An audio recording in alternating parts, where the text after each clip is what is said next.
नमस्कार, आप सभी का स्वागत है आपके अपने YouTube चैनल एग्जाम तैयारी विथ रवि पर। दोस्तों, इस वीडियो में हम भारतीय संविधान की प्रस्तावना से रिलेटेड टॉप 30 प्रश्नों को इस वीडियो के अंदर देखेंगे। ये जो 30 प्रश्न है ये आपके एग्जाम के पॉइंट ऑफ व्यू से बहुत ज़्यादा इंपॉर्टेंट है। एग्जाम में यहाँ से एक क्वेश्चन तो डेफिनेटली पूछा जाता है।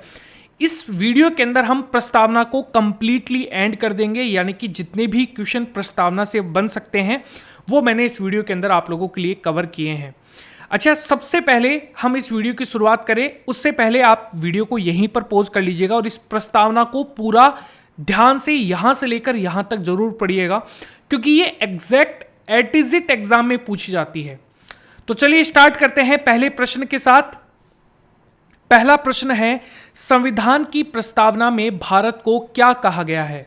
दोस्तों, संविधान की प्रस्तावना में भारत को कहा गया है समाजवादी धर्मनिरपेक्ष लोकतांत्रिक गणराज्य, यानी कि ऑप्शन नंबर जो ए है आप लोगों के लिए करेक्ट आंसर हो जाएगा। और ये बहुत इंपॉर्टेंट है, ये जो क्रम है समाजवादी धर्मनिरपेक्ष लोकतांत्रिक गणराज्य, ये क्रम आप लोगों के लिए बहुत ही ज्यादा इंपॉर्टेंट है। दोस्तों, आप इसे नोट डाउन जरूर कर लीजिएगा।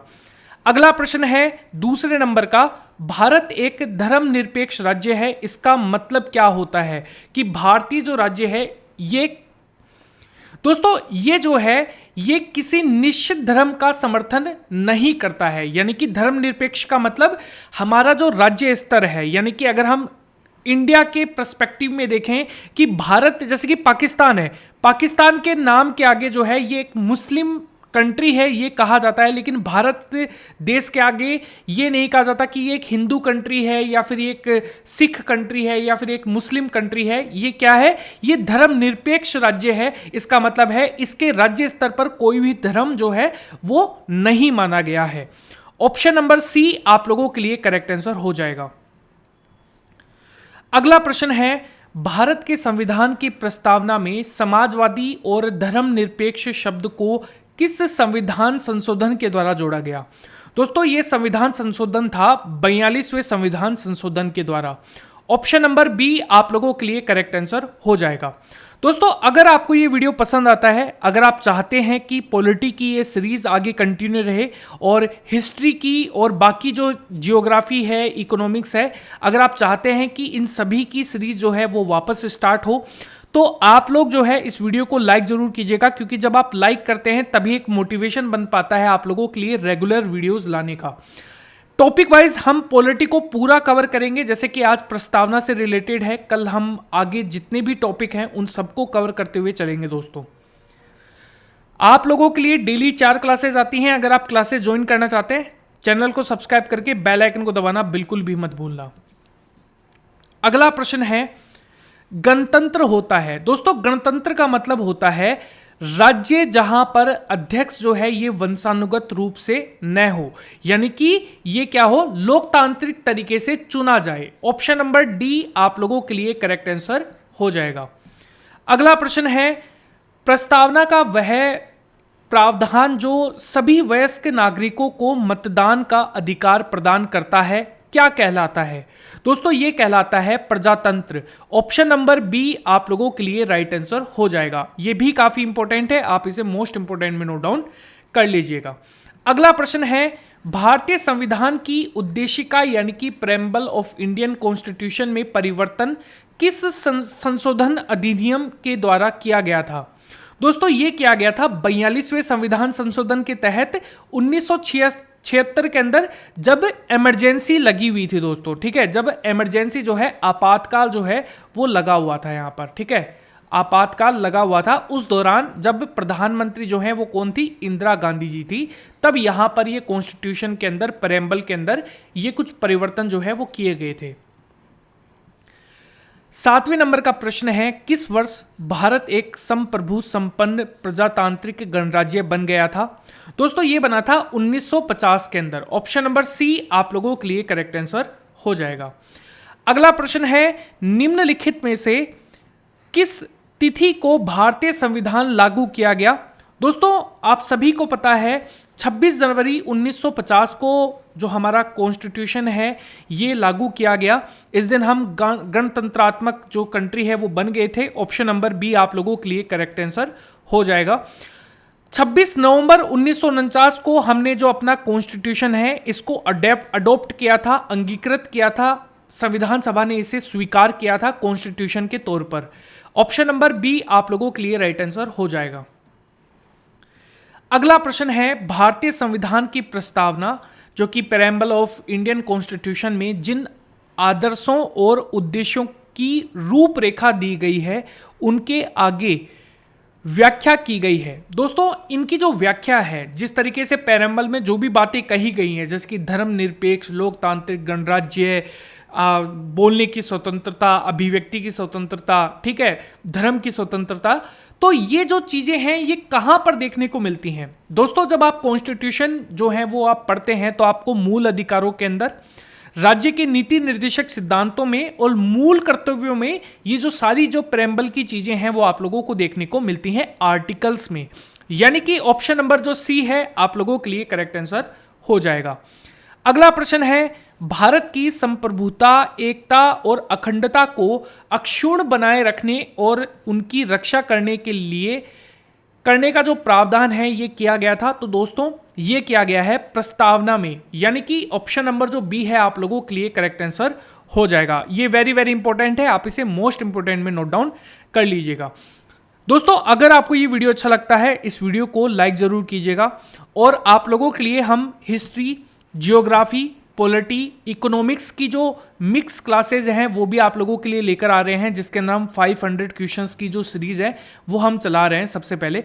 फिर आप लोगों के लिए मोस्ट इंपॉर्टेंट क्वेश्चन जो हैं वो अलग से भी आप लोगों को जल्द ही देखने को मिलेंगे। दोस्तों 11वें नंबर का प्रश्न है, भारत को एक गणराज्य मुख्य रूप से माना जाता है क्योंकि दोस्तों जो राज्याध्यक्ष है या फिर आप ये कह सकते हैं राष्ट्रपति है, उनका क्या होता है, चुनाव होता है, वो क्या किए जाते हैं, चुने जाते हैं। देश के प्रधानमंत्री जो हैं वो भी इलेक्ट होते हैं।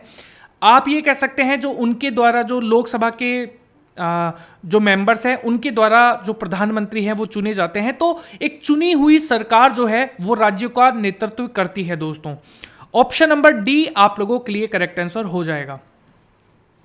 भारतीय संविधान की प्रस्तावना में देश का कौन सा नाम उल्लेखित है? दोस्तों ये है भारत और इंडिया। ऑप्शन नंबर सी आप लोगों के लिए करेक्ट आंसर हो जाएगा। अगला प्रश्न है, भारतीय संविधान की प्रस्तावना के अनुसार भारत के शासन की सर्वोच्च सत्ता जो है ये किस में निहित है? दोस्तों ये है जनता में। ऑप्शन नंबर सी आप लोगों के लिए करेक्ट आंसर हो जाएगा। अगला प्रश्न है, भारतीय संविधान की आत्मा किसे कहा गया है? दोस्तों ये कहा गया है प्रस्तावना को। ऑप्शन नंबर बी आप लोगों के लिए करेक्ट आंसर हो जाएगा। कई बार इसी से रिलेटेड एक एग्जाम में एक क्वेश्चन आता है कि बी आर अम्बेडकर जी ने हमारे संविधान की आत्मा किसे कहा है? तो याद रखना ये है आर्टिकल 32 जो कि होता है कॉन्स्टिट्यूशन रेमेडीज। ठीक है, तो ये चीज आप लोग थोड़ा सा ध्यान रखना। अगर बी आर अम्बेडकर जी के संदर्भ में आत्मा के बारे में प्रश्न आए तो याद रखना आर्टिकल 32 को, जिसे हम कॉन्स्टिट्यूशन रेमेडीज कहते हैं। यहां पर जो राइट आंसर होगा बी ऑप्शन आप लोगों के लिए करेक्ट आंसर हो जाएगा। अगला प्रश्न है, भारतीय संविधान के किस भाग में स्पष्ट रूप से घोषित किया गया है कि भारत एक धर्मनिरपेक्ष राज्य है? दोस्तों यह है संविधान की प्रस्तावना में। ठीक है, ऑप्शन नंबर बी आप लोगों के लिए करेक्ट आंसर हो जाएगा। अगला प्रश्न है, भारतीय संविधान के किस भाग या फिर भागों में आर्थिक न्याय को संविधान का लक्ष्य घोषित किया गया है? दोस्तों यह किया गया है नीति निर्देशक सिद्धांत और प्रस्तावना में। ऑप्शन नंबर बी आप लोगों के लिए करेक्ट आंसर हो जाएगा। अगला प्रश्न है, भारत के संविधान की प्रस्तावना में उल्लेखित हम भारत के लोगों से क्या तात्पर्य है? दोस्तों इसका तात्पर्य है संपूर्ण संप्रभुता भारत के लोगों में क्या होती है, निहित होती है। ऑप्शन नंबर बी आप लोगों के लिए करेक्ट आंसर होगा। यानी कि जो शक्तियां होती हैं वो किस में निहित है? जनता के अंदर निहित है। दोस्तों भारत एक गणतंत्र है, इसका क्या अर्थ होता है वो मैं आपको ऑलरेडी बता चुका हूं, क्योंकि भारत में वंशानुगत शासन नहीं होता है। ऑप्शन नंबर क्या हो जाएगा? सी आप लोगों के लिए करेक्ट आंसर हो जाएगा। अगला प्रश्न है, भारत में लौकिक सार्वभौमिकता और है, क्योंकि संविधान की जो प्रस्तावना है ये आरंभ होती है दोस्तों, ये आरंभ होती है हम भारत के लोग शब्दों से, यानी कि ऑप्शन नंबर डी आप लोगों के लिए करेक्ट आंसर हो जाएगा। अगला प्रश्न है, भारत संविधान की प्रस्तावना के सिलसिले में निम्नलिखित में से कौन सा क्रम सही है। दोस्तों ये जो क्रम है वो कौन सा सही है, यहां पर सार्वभौमिक, सत्ता संपन्न, समाजवादी, धर्मनिरपेक्ष, जनवादी, गणतंत्र, यानी कि इस प्रश्न का जो डी ऑप्शन है आप लोगों के लिए करेक्ट आंसर हो जाएगा दोस्तों। अगला प्रश्न है 21वें नंबर का, भारतीय संविधान की प्रस्तावना में निम्नलिखित में से किस स्वतंत्रता का वर्णन नहीं है। दोस्तों यह है आर्थिक स्वतंत्रता का वर्णन जो है वो हमारे प्रेम्बल में नहीं है। ऑप्शन नंबर डी आप लोगों के लिए करेक्ट आंसर हो जाएगा। 22वें नंबर का प्रश्न है, संविधान में हमारे राष्ट्र का उल्लेख किस नाम से या फिर नामों से किया गया है। दोस्तों ये किया गया है भारत तथा इंडिया, यानी कि ऑप्शन नंबर ए आप लोगों के लिए क्या हो जाएगा, करेक्ट आंसर हो जाएगा। कल्याणकारी राज्य का उद्देश्य क्या है दोस्तों कल्याणकारी राज्य का उद्देश्य होता है अधिकतम संख्या का अधिकतम कल्याण सुनिश्चित करना, यानी कि ऑप्शन नंबर ए जो है वो आप लोगों के लिए करेक्ट आंसर हो जाएगा। अगला प्रश्न है, निम्नलिखित में से कौन सा शब्द भारत के संविधान की उद्देशिका में निहित है।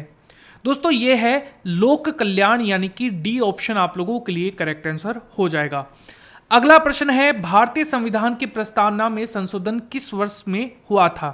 दोस्तों 42वां कॉन्स्टिट्यूशन अमेंडमेंट जो कि 1976 में हुआ था। ऑप्शन नंबर बी आप लोगों के लिए करेक्ट आंसर हो जाएगा। भारत के संविधान की उद्देशिका में कौन सा शब्द नहीं है। दोस्तों ये नहीं है भाषा। ऑप्शन नंबर डी आप लोगों के लिए करेक्ट आंसर हो जाएगा। विश्वास है, धर्म है, उपासना है, ये तीनों ही शब्द हैं, लेकिन भाषा शब्द नहीं है। भारत के संविधान की उद्देशिका में वर्णित शब्दों का सही अनुक्रम क्या है। दोस्तों यह है न्याय, स्वतंत्रता, समानता और बंधुता, यानी कि option number D correct answer हो जाएगा। अगला प्रश्न है, भारत के संविधान की प्रस्तावना में कौन सी विशेषता नहीं है। दोस्तों ये संघीय शासन विशेषता जो है वो नहीं पाई जाती है। ऑप्शन नंबर बी आप लोगों के लिए करेक्ट आंसर हो जाएगा। भारत के संविधान की उद्देशिका की कौन सी विशेषता निर्वाचित राष्ट्रपति द्वारा रेखांकित की जाती है। दोस्तों ये है गणराज्य, यानी कि ऑप्शन नंबर डी आप लोगों के लिए करेक्ट आंसर हो जाएगा। यानी कि जहां पर राष्ट्रपति क्या होता है, निर्वाचित होता है या फिर चुना जाता है, वंशानुगत नहीं होता है। अगला प्रश्न है और आज का आपका अंतिम प्रश्न है, संविधान की प्रस्तावना के शब्दों का सही अनुक्रम क्या है। दोस्तों सबसे पहले संप्रभु, फिर यहां पर क्या आएगा, समाजवादी। तो समाजवादी आ गया, ये दोनों क्या हो जाएंगे, कैंसिल हो जाएंगे। फिर समाजवादी, ये तो कैंसिल हो ही गए दोस्तों। फिर आ जाएगा आपका धर्मनिरपेक्ष, तो यानी कि ये लाइन कट गई। यहां पर धर्मनिरपेक्ष, प्रजातांत्रिक, गणराज्य, यानी कि ऑप्शन नंबर सी आप लोगों के लिए करेक्ट आंसर हो जाएगा।